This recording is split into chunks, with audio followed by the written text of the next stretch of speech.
Sort of strange to be at the podium in this room. I have been a heritage groupie for a lot of my 43 years of life, and I've spent time in this room always there coming to gather info and to learn and to be inspired. So it's a fun privilege to be on this side of the podium. I will tell you, though, it was hard for me to get dressed up today and put on a suit. I don't know if you know, but Donald Trump has recently named me the gym rat of the U.S. Senate.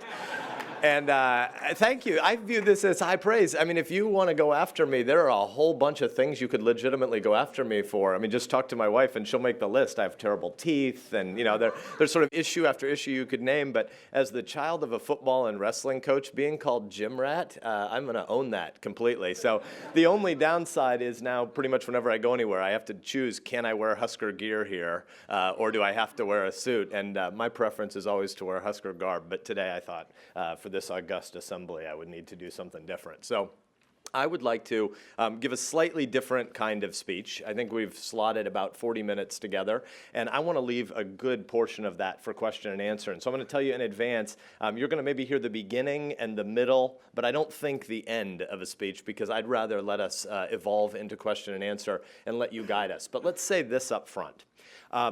And I wasn't here when Speaker Ryan spoke this morning, but he and I have a shared view on many things about what economic recovery in this country would look like. And one thing that the Speaker, I think, fairly regularly says is that we have a big uphill playing field to battle with the media that likes to take President Obama's talking points and recite them as if they're real, as if they're facts. And so one of President Obama's favorite things to say, as if it's just declared from on top of Mount Sinai, is Republicans and conservatives have no ideas. Well, I wish President Obama would come and hang out at the Heritage Foundation for a while and actually engage some ideas instead of just attacking straw men. So let's stipulate at the outset that a speech that is partly on economic reform, but more broadly, as Jack rightly said, what I really want to talk about today is economic opportunity and economic freedom and the constitutional context in which that takes full root and full flight. But before we go to that, because the American experience and the American idea really is an anthropological claim about human dignity. And you can't talk meaningfully about economic opportunity and economic recovery and economic growth without having some sense of who people are and what the American experiment believes about them. So that's actually the heart of what I want to talk about today. But before we do that, let's say this. If you want to talk about the economic agenda of the next decade, it needs to include regulatory reform. It needs to include human capital and education reform and job retraining reform. It needs to include tax reform. It needs to include energy reform.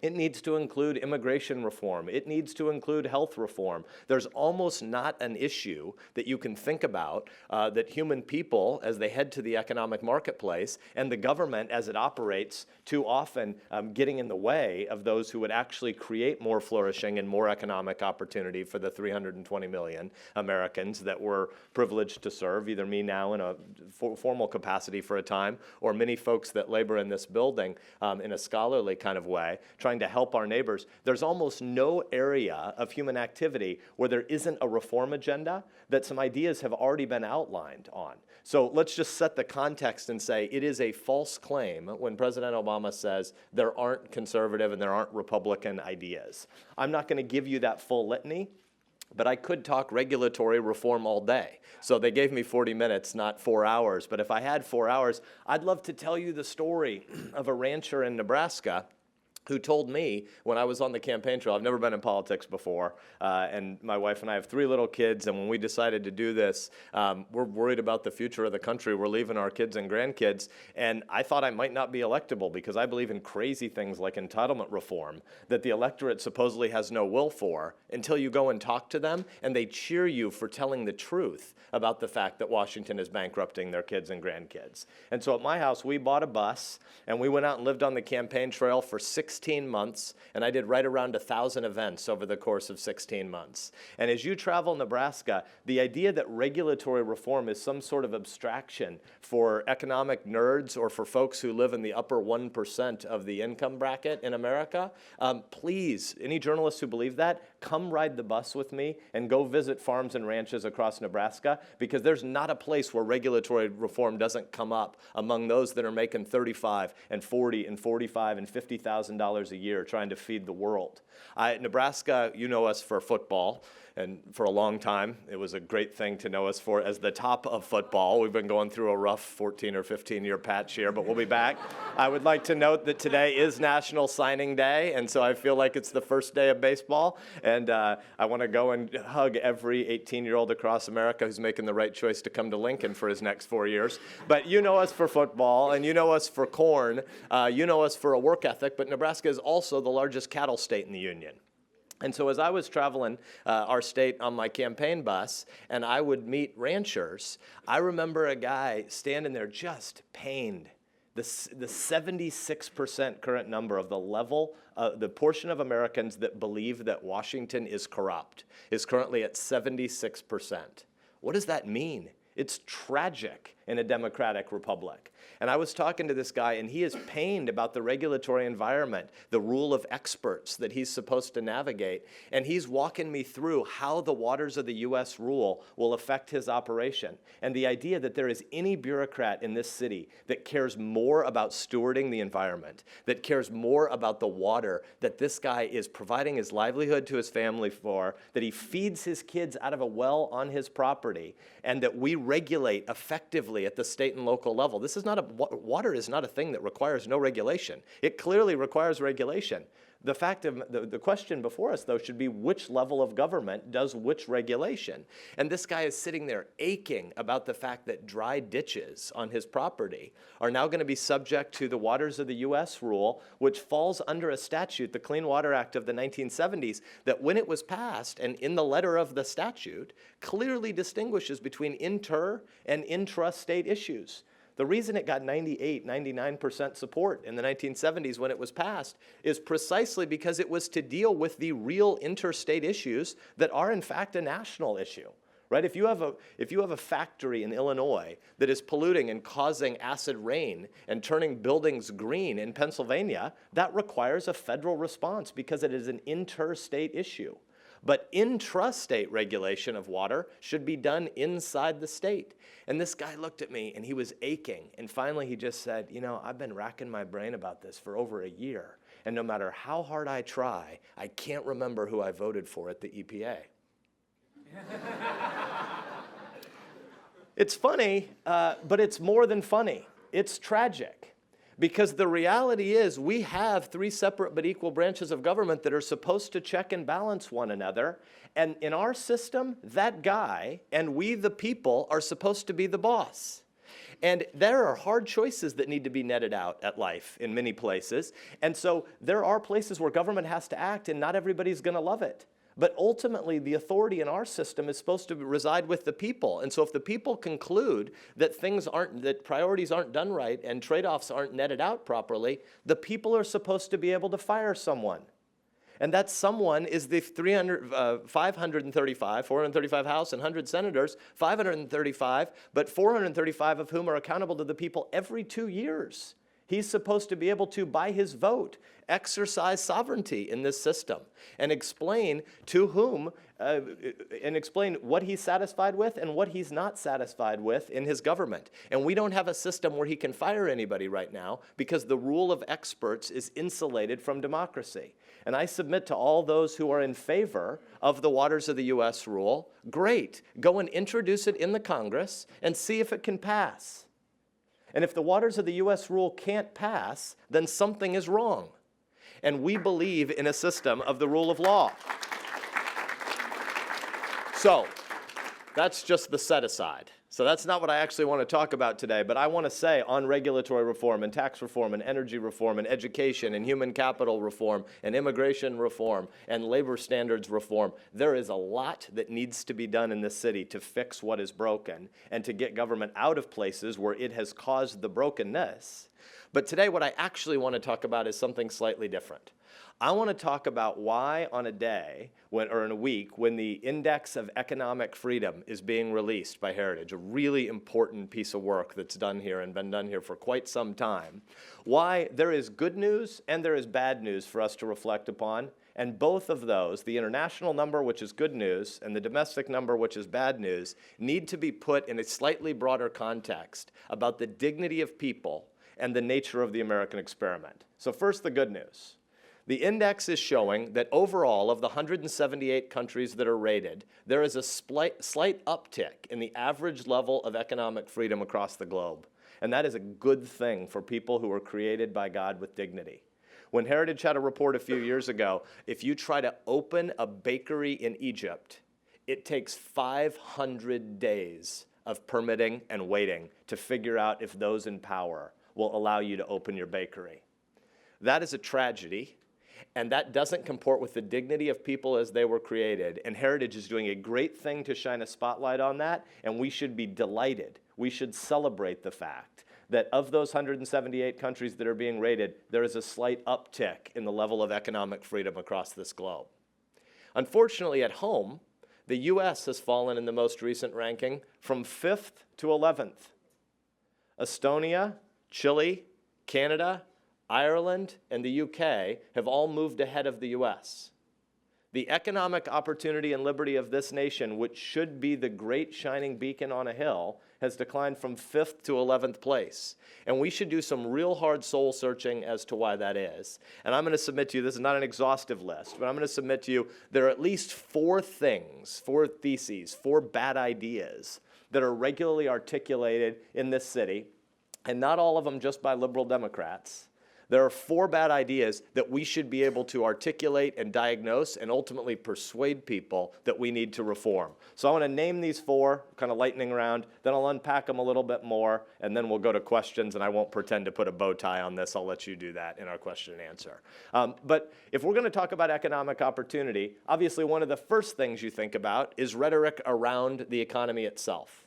And so the first of the 4 bad ideas I'd like to flag today is the idea that almost every single Democrat says, and probably a hefty majority of Republicans say, we hear people who talk about how government needs to get better at creating jobs. Government does not create jobs. And here this shouldn't be a Republican or a conservative idea alone, because it's just true that government doesn't create jobs. And so we should hope that people all across the political spectrum can articulate this truth. So I'd like to celebrate one of those. Tom Carper, the Democratic senator from Delaware, will regularly correct people when they ask him a question. If you see a reporter asking Tom a question about job creation and what government's going to do to create more jobs, he will say, wait a minute, government doesn't create jobs. Government creates a nurturing environment in which job creators create jobs, in which small businessmen and women create jobs. And we need to be on a warpath about making sure we get that language right, not because it's some sort of a semantic game for nerds, but because if you get that wrong, you will get the policies wrong that come next. And politicians regularly want to talk like we are the center of the world and we can, by some great omniscience in advance, decide what we're going to do to make sure we've created jobs. No politician creates a job. Now, we do need to recognize that government has really important responsibilities in that area of creating and maintaining, especially maintaining, that nurturing environment. There are issues around the rule of law we could spend all day on. If you haven't read Paul Collier's book, The Bottom Billion, read it. Because there is to radically oversimplify, there's 7 billion people on Earth, and in about 1800, there were about 800 million people on Earth, so just under a billion in the year 1800, and almost everyone lived in abject poverty. And the way to define abject poverty is basically, can you make it through one really bad year? If you have a bad winter or you have a bad harvest, are you going to be sufficient? Are you going to know that you're going to survive next year? That's a fair metric for what abject poverty is. And essentially in 1800, there were kings, and they were okay, and almost everybody else of the 800 million people was within 1 year of catastrophe. Today, there are 7 billion people on the earth, and there are about 800 million living in abject poverty. About the exact same nominal number, but over 6 billion of our neighbors have some sort of economic environment, economic arrangements that comport with their dignity and have them less afraid. That is great for moms and dads, and we need to do a better job of celebrating that. And one of the most basic indicators of whether or not you're going to be in the 6+ billion or the 800 million is whether or not there's any rule of law, whether or not there are contract rights, whether or not there are property rights. And then we could go the next step up that income ladder, and we'll start to add a whole bunch of questions about human capital investment. Because I say this delicately to my libertarian friends in the room, government does have some pretty important responsibilities, in my view, around human capital and around education, because there are positive externalities about it, and we all benefit when we make investments in kids around education that will redound to all of our good. And so there's a lot more we could say, but first of all, let's be sure we know government doesn't create jobs. We will get bad policy if we think that it does. Number two, we should be able to talk a little bit about what government actually is.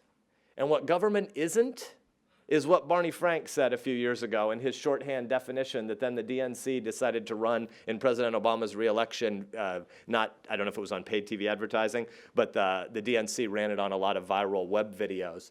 Barney Frank said, "Government is just another word for the things we choose to do together." That is a fundamentally flawed, un-American understanding of what government is. Government is not another word for the things we choose to do together. Government is about compulsion. Government is about power. Government is about force. And if you don't understand what government means, then you'll collapse government and community into one category, and they're not the same thing.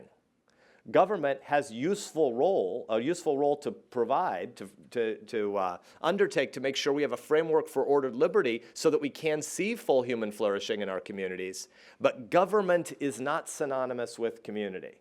So the second error we have to guard against is the idea of misstating what government is in a way that makes it this sort of benevolent, expansive thing. Our founders wouldn't be able to make sense of that, and indeed, that was what the American Revolution was about in a way.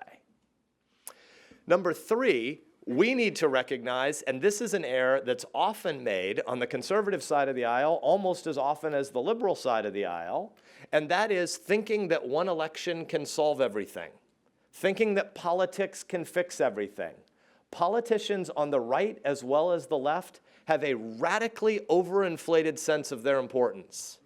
Politics is well downstream from culture, and the really important things in life happen in culture. They start in the family, and they spread to other mediating institutions and to civil society. And government is mostly way down the stream from that, reflecting consensus that has already been forged in the culture long before the actual levers of power are put to use in one way versus another way. So number three, we need to guard against the almost eschatological error of thinking that government can fix everything. Thinking that power and elections can fix everything. We are here in the context of a debate about policy and a debate about the American idea, so I am going to guard closely against not drifting into politics. But I will make this parenthetical comment. A lot of what is happening in the Republican electorate right now is the downstream effects of a tribalism, of race, class, and gender identity politics on the left that some on the right have decided, well, if they're going to have an identity politics, maybe we should have an identity politics. And that is an abandonment of the American idea. We already have one post-constitutional party in this country. We don't need a second one. And so the idea that there's a strong man that can save us isn't true. It's understandable why it can be attractive, but it isn't true. And so if you pretend that if only we gave more power to one guy in Washington, but he was the right guy, everything would be fixed, I submit to you that that act is the act of saying everything is already lost in the American experiment. Because what America needs is a constitutional recovery, not a Republican Barack Obama.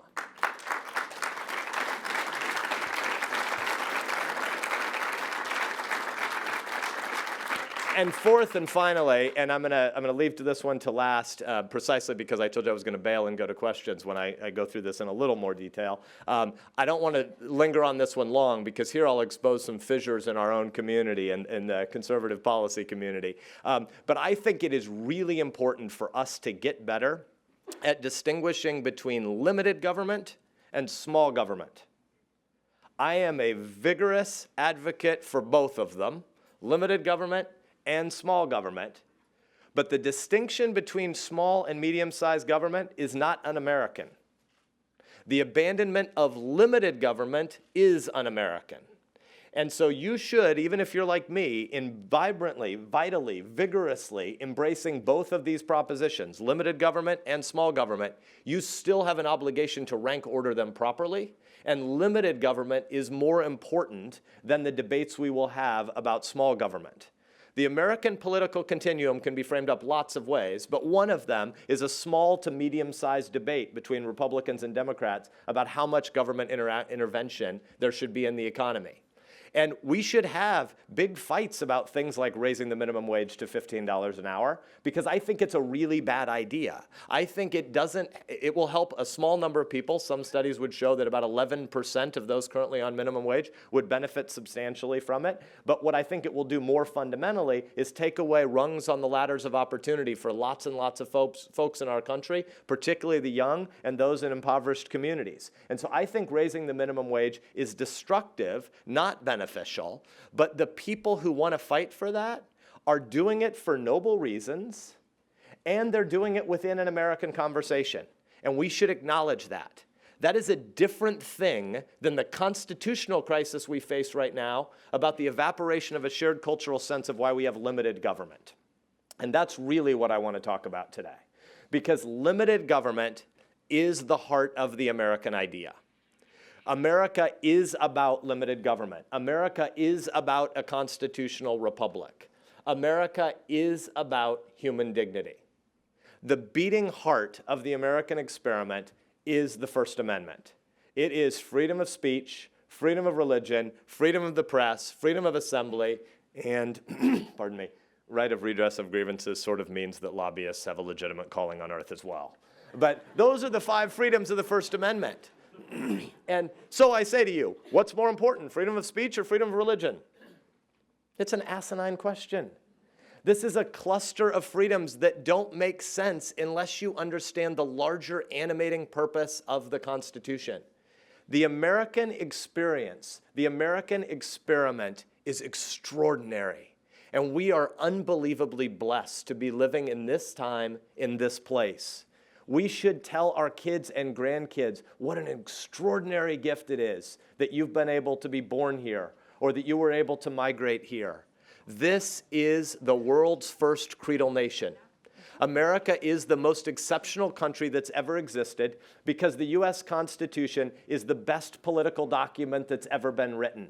And we have to be able to teach that to our kids. We have to know why the Constitution is the best political document that's ever written. Here's why. The Constitution is the best political document because politics are about government, and government is about force. And fundamentally, what the U.S. Constitution does is it is a negative document. It is telling us what the limited powers are, what the limited authorities are that we, the people, have agreed to give to the government. Well, why would we do that? We would do that because the world is a broken place and we're fallen people. And it is a good thing for people to know that they live in a world where somebody else who's stronger and meaner can't just come and take your property and take your stuff. Equal justice under the law is a beautiful thing, but it's because of a prior thing. And that prior thing is the dignity of people who God created in His image, and government doesn't give us any of those rights. The natural rights are the heart and the beginning of any understanding of the American experience. And so we should look at that historically. Our founders were having a fight, not just with crazy old King George III, right? It wasn't just taxation without representation and the fact that this guy was crazy. It was also the fact that they realized if they were going to throw off tyranny from abroad, they would need to be able to articulate to each other on what basis they would do this. And so the Declaration starts by setting out why they would have any freedom to throw off bad rule. But what it goes on to, and the full flowering of the American experience, is a constitutional document that makes this argument. You know what our founder said? Throughout all of human history, most people, almost everywhere, a few outliers in Greece or in Switzerland and city-states in the medieval period, but those are small, tiny little outliers. Throughout almost all of human history, almost everybody has believed this thing, our founders said, and this thing is wrong. And this thing is this: might makes right. The king is the guy who has a monopoly on violence, so he can do whatever he wants. If I've got all the power and I'm the king, I'll do what I want.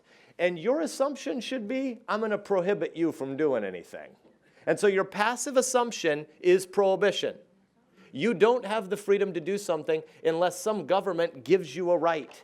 And so the people weren't citizens, they were called subjects. And if you want to start a business, great. You go and you supplicate before the king in his court, and you wait. And you see if he gives you a right in the form of a charter to go out and start that business. You want to have a printing press? We'll see if the government permits it. You want your freedom of speech? You want your freedom of press? We'll let the government decide. You want to worship according to your own conscience? You have views about who God is and how people might be saved? Great. You go figure out if that's an authorized religion that the state will tolerate. But if not, the passive assumption is prohibition. Our founders looked at this and said, wait a second. We actually think people are created with dignity.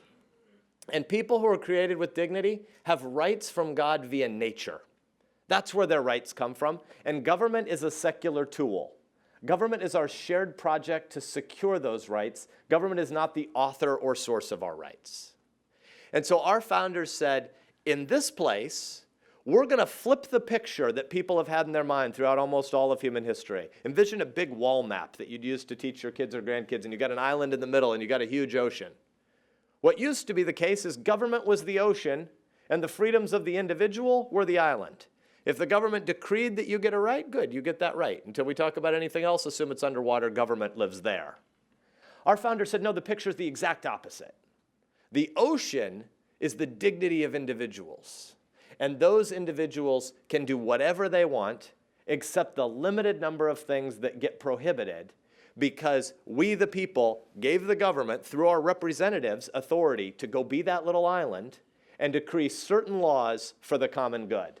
And so when I said that I think you need to have some regulation of water, we should regulate water so that somebody isn't lying to you when they sell you a pipe and you don't know as a mom or a dad whether or not that pipe is something that's corrosive that's going to poison my kids. We should do that as a matter of common good. And we do it by force. Because if you lie about it and what you said was in that pipe wasn't in that pipe, whether by regulation or by contract, we will take away your freedom and put you in jail.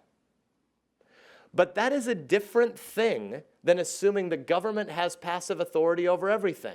And so when I mentioned the Egyptian baker, 500 days to start a bakery in Egypt, you should hurt. This isn't just bad politics. This isn't fair to those moms and dads who are trying to serve their neighbor but provide for their kids as well. What they want to do when they open that bakery, there may be things that the government needs them to get a permit for on something, but 500 days? How does that recognize that that guy or gal has any dignity? Well, guess what's happening in our country as we fall from 5th to 11th on the index of economic opportunity? Right now in our country, 30% of jobs, by some estimates, require licensure. In 1950, it was 5%. 5% in 1950. A 600% increase to almost a third of the jobs today. In DC, according to some recent reports, if you want to trim someone's hair or beard, licensure requirements and permitting take 1,500 hours. Most people think of a work year as 2,000 hours. 50 weeks times 40 hours is 2,000 hours. It takes you 9 months of full-time work as a poor citizen of Washington, D.C. to try to get a permit to cut somebody's hair in your front salon. That doesn't comport with the dignity of people. And guess who that hurts? That hurts the poor. That hurts the least fortunate among us. As the regulatory sea rises and rises and rises, the rich and the well-connected, most of you in this room, you'll be fine. It'll put a little bit of sand in the gears, but most of you will be fine. The people who can afford to hire their lobbyists, they'll be fine. But the poor, those who most need economic opportunity, they're the ones who suffer. And we, conservatives, do a really poor job of telling this story effectively. Because the reason that I'm a conservative doesn't have a whole heck of a lot to do with marginal tax rates. I care a lot about the effects of a growing economy, and marginal tax rates matter. But the reason I'm a conservative is because it comports with the dignity of people as they were created. And I believe that we need to understand America anew, and we need to be able to tell the story to the next generation of why this constitutional system, this First Amendment creed of America, is such a glorious inheritance. And I know of no better way of doing that than seeing this country through the eyes of people who are newly here. So for me, I have an American history PhD from Yale that my mom thinks is just a total waste of time. So I try to always go back to Tocqueville at least once a day in a speech somewhere so that I can tell Mom that it wasn't a complete waste of time. But the reason we learn foreign languages, many of you in this room spend a lot of time studying a foreign language. Nobody's going to put you on the spot. But the reality is if you were given a passage to read aloud today, it'd be a pretty embarrassing, clunky thing, right? Mostly we learned our languages because it was a doodle pad to get more discipline and to grow in our character and our understanding. It may have led to a pathway that we would use for a job, but mostly that's not true. The main reason you learn a foreign language is so that you can understand English better. You really don't know your own language until you've looked at a foreign language, and you can look back at the grammatical structure and at the vocabulary of your language. A fish could never explain what water is like to you because he's never been out of it, except in a Far Side cartoon. One time this fish that thought he saw the heavenly because he was taken out onto a dock. But anyway, by and large, the way that you get to know something is by getting a comparative perspective on that thing. And so Alexis de Tocqueville, when he came to the US to travel in the 1830s and 1840s, this is a guy who is, if you have Democracy in America, 1,500-page tome, don't read it that way. Rip it into pieces. Just shred it into 4- and 6-page chunks and read them as standalones because it's so redundant, because it was a travelogue. Right? It wasn't written to be one 1,500-page book that people would fake in a sophomore seminar at Hillsdale that they read the whole thing in a weekend. Right? It was a travelogue. And so what happened was we think of ourselves as having won the revolution in the early 1780s and the Constitution is completed. In 1787, 88, and 89, people take office, right? Europeans didn't really think America was free at that point. They thought the Brits were distracted by a war with France, and they had a kind of drunk, crazy king, and eventually they would come back and reconquer us. At that time, they didn't have much will. They were distracted by the French, and so they had to hire Hessians, some Germans, to come fight. People usually are only good mercenary warriors if they're winning easily. If you're not winning easily, it turns out the money's not that great. And so the Brits were ultimately going to come back and reconquer us. This is a way to think about the War of 1812. I think of it as extended time play in a soccer match. And so at 1812, the U.S. finally gets our freedom in the eyes of Europeans, and they think, well, that's kind of interesting. Those people really did believe in their religious liberty. They went out to the frontiers of the earth, and they wanted to worship freely, and they got their independence. That's interesting. Now, who would ever want to live on that crazy continent? And so they looked back into Europe and forgot about us. And over the next 20 years, an unbelievable thing happened. I think of it as the first publishing of the Index of Economic Opportunity. Economic dynamism exploded in this land. In the 18 teens and 20s, there is a transportation revolution. There's a market revolution. There's a canal revolution. There's the front edges of what would come to be thought of as the railroad revolution. And Europeans, and French in particular, looking over here, what is going on with those religious nut jobs? They have a dynamic economy. How could that be? Well, if they have a growing economy, it must be because they have the best central planners. So, Tocqueville, why don't you go write about their bureaucracies? And so Alexis de Tocqueville comes to the US and he comes to Washington, D.C. because he's going to write about our great central planning bureaucratic insights so they can transfer them back to the central planning French regime. And he gets to Washington and he says, I found a swamp. And the people there weren't that impressive. And they don't work very hard. Feels like he's talking about 2016. But he says, it turns out Washington, D.C. isn't the meaning of America. It isn't the center of American life. I must go find the meaning of America. And so at that time, there were 25 states, and Tocqueville travels to 17 of them. And all of a sudden, he writes back to Europe with his big aha moment. Voila! I have found, this is the Cliff Notes version of Democracy in America. I have found the meaning of America. I have found the beating heart of these people. It is the Rotary Club. And he's right. Because America is an anthropological experiment. And he said, we Europeans used to think there's this continuum between isolated individualism, lonely people. They may have great freedom, but they're wandering around like the Unabomber somewhere in Montana. Or collectivism. The only way you can have government, the only way you can have community is by government. Government is just another word for those things we choose to do together. Except it's not true. And Tocqueville looked at America and he said, wow, we collapsed society to individualism and collectivism. And it turns out these Americans believe this crazy thing called the dignity of people. They believe in voluntarism. They believe in persuasion. They believe in civil society. And if we are going to have an American constitutional recovery, we have to have a recovery of the Rotary Club and the small business and the local congregation, the synagogue, the church. We need the PTA. We need the fire department. We need Little League. We need the Rotary.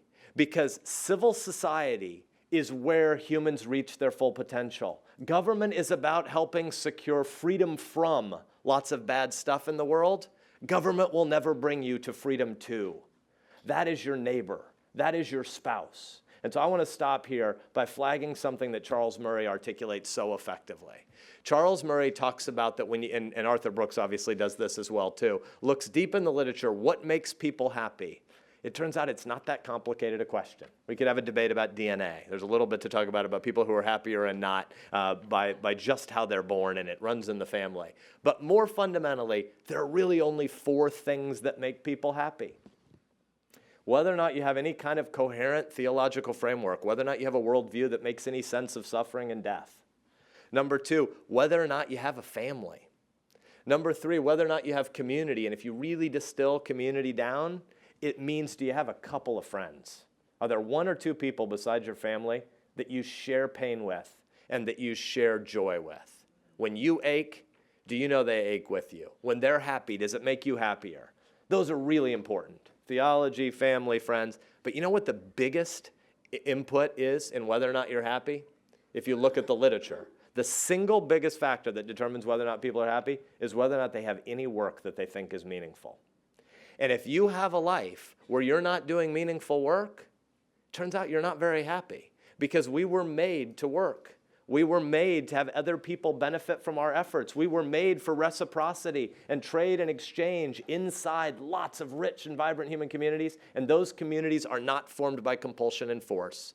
They're formed by souls. They're formed by voluntary activity. They're formed by persuasion. They're formed at places like the Rotary Club and the small business. And I ache for the Egyptian baker, and I ache for the person who wants to learn how to cut hair and cut beards in Washington, D.C., and we need to recover our first place in that 178 nation ranking of economic opportunity. Thanks for having me.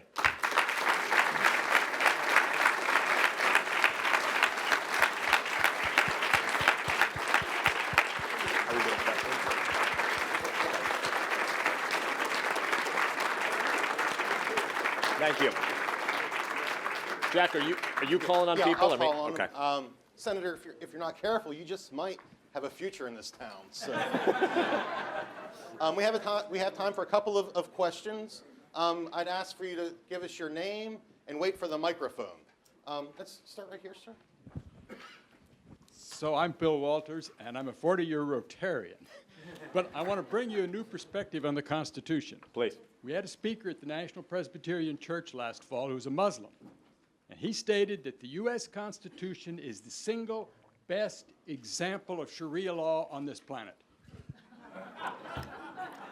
I have no idea what to say to that, but I will say this. It's a really important thing that when we refer to what animates America and we talk about the First Amendment, and we need to do that more. President Reagan would regularly say we're always one generation away from the extinction of freedom. If you don't pass along the meaning of America to the next generation in a republic, you lose that republic. And so we need to do that didactic work of passing on the beating heart of America in the form of the First Amendment. But it's also critically important to understand why we call it the First Amendment. It was a debate that our founders had to not list any rights in the document. Because if you list rights, it implies that when you end your list, that's the end of the freedom of the people.